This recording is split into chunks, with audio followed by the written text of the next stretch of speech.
Buradan xalqımı salamlayıram. Çıxmışam biraz gəzməyə. Çünki Hollandiyanın təbiəti çox gözəldir, havası da təmizdir.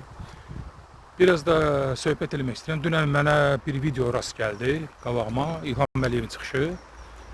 Şoka düşdüm onun sözlərindən, sözün açığı. Yəni bu adam özünü konkret qoyubdu alçaqlığa. Son dərəcədə uğraş olmalısan ki, 10 milyon xalqın qabağına çıxıb sən bu sözləri deyəsən. Yəni. Bu adam deyir ki, Azərbaycanda korrupsiya sıfır səviyyəsindədir. Rüşvətxorluq sıfır səviyyəsindədir. Məmurla vətəndaşın arasında kobudluq deyilən şey yoxdur. Bürokratiya sıfır dərəcəsindədir. Özləri nə dedi? Dedi ki, bu hamısı deyil, mənim deyil, təşəbbüsüm altında həyata keçirilibdir. İlham Əliyev, demək istəyirəm ki, sənin təşəbbüsün altında bir sən həyata keçirilibdir. Atanla bir yerdə son 30 ildə Azərbaycanı çevirdiniz bir dənə böyük fahişəxanaya. Yəni, bir dənə pozğun bir dövlət yarattınız, atabala siz. Ondan da başqa korrupsiya deyəsən sıfırdır. Azərbaycanda, Roddomda uşaq doğulmaq üçün rüşvət verməlisən. Doğulan gündən, ölən gününə kimi rüşvət verməlisən. Doğulmaq üçün rüşvət verirsən. Bağça rüşvət. Məktəbdə 1-ci sinifdən 10-cu sinifə kimi rüşvət.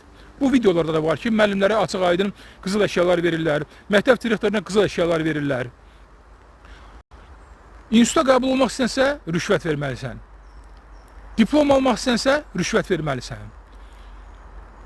İnstitutdan sonra bir normal bir işə girmək istəyirsənsə, sən rüşvət verməlisən. Axırda sonunda da öləndə qəbirstanlığa gedirsən, dedilər qəbirstanlıqda yer yoxdur. Yəni neçə min pul ver, sənə yer tapaq. Yəni ölən gündən, doğulan gündən ölən gününə kimi Azərbaycanda rüşvətdir, sən neçə korrupsiya yoxdur. Keyf eləyən 10%'dır Azərbaycanda, qıraq bucağındır sənin. Prokurorlar, hakimlərdir, polis rəislərdir, 124 dənə fahişədir, yığılıbsan Milli Məclisə, təyin edibsən. Bir ayaqları ki, oradadan yazırlar ki, kişilər 65 yaşına kimi, 65 yaşından sonra pensiya çıxmalıdır. Onların 75-80 yaşları var, hələ də ki, Milli Məclisdə otururlar. Nəyə görə bilmirəm. Çünki doymurlar, qarınları doymur. Hər cür gündə bir dənə oğraş qanunlar çıxardırsınız xalqa qarşı. Millət, xalqı da qoyursan avtopilota, veribsən bir dənə calladın əlinə, başını qaldıranı içəri tulluysan, başını qaldıranı içəri tulluysan. Niyə? Çünki arxan lap güclənibdir. 3 dənə dövlət sənin durub arxanda, özün bilsən kimlərdir. Amerikadır. Getdin, gəldin, qanatların açıldı.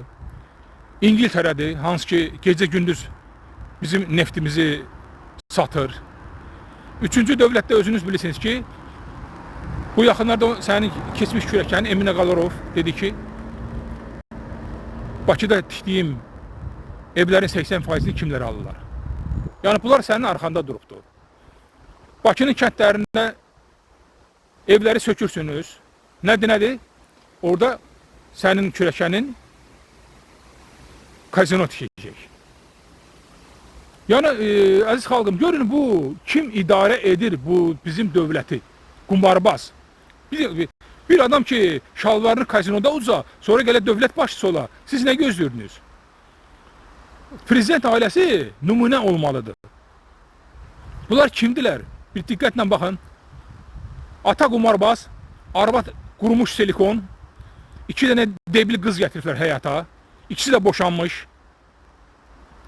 Oğlu debil, axırda getdi bir dənə Ukrayna ambarlarında, qucaqlarda böyüyənin birini aldı. Bir adam ki, Alyonuşkanın qaynatası ola. Bundan nə gözləyəsən? Əziz xalqım, bundan da sizi pis günlər gözləyir. Mən onu aksiyalarda da demişəm. Çox pis günlər gözləyir sizi. Çünki bunun arxası güclənibdir. Yəni, görəcək günləriniz budur. Bax, 200'e yaxın qazilərimiz özlərini öldürürlər, yandırırlar, hər cür intihar edirlər. 3000'dən çox şəhidimiz var torpağın altında. Mən bir sual vermək istəyirəm sənə İlham Əliyev. Sən əgər indi hal-hazırda Ermənistana benzin verirsən, nə bilim neft göndərirsən və bu kasıbların ballarını sən nəyə görə qurban verdin? Məqsədin nə idi sənin? Çünki sən bu xalqa bir xalq kimi baxmırsınız, Zevcev. Vallahi nə deyim, elə bir kanalizasiya suyuna baxırsınız. Heç xalqa fikir verən də yoxdur. Öz keyfinizdəsiniz. 10%'iniz keyf eləyir, 90% də xalqın səhərdən axşama kimi mədələri üçün yemək axtarırlar küçələrdə. Bax, vəziyyət budur, əziz xalqım. O videonu saat qoyacağım, təxminən heç bir dəqiqə eləmir. Görün bu alçaq nə deyir? Bu oğraşdığın, bir də deyirəm, oğraşdığın son dərəcəsidir. Son dərəcəsidir ki, sən bu sözləri çıxıb xalqın qabağında deyirsiniz. Ölkədə aparılan islahatlar bizim niyyətimizi, siyasətimizi əks etdi. Məmur-vətəndaş münasibətlərində. İndi sir deyil ki, korrupsiya sıfırdır, rüşvətxorluq sıfır, kobudluq sıfır, bürokratiya sıfır. Yəni bu mümkündür. Bunu biz özümüz eləmişik. Mənim təşəbbüsümlə həyata keçirildi və nəticəni də Azərbaycan vətəndaşları görür. Korrupsiya sıfırdır, rüşvətxorluq sıfır, kobudluq sıfır, bürokratiya sıfır. Yəni bu mümkündür. Bunu biz özümüz eləmişik.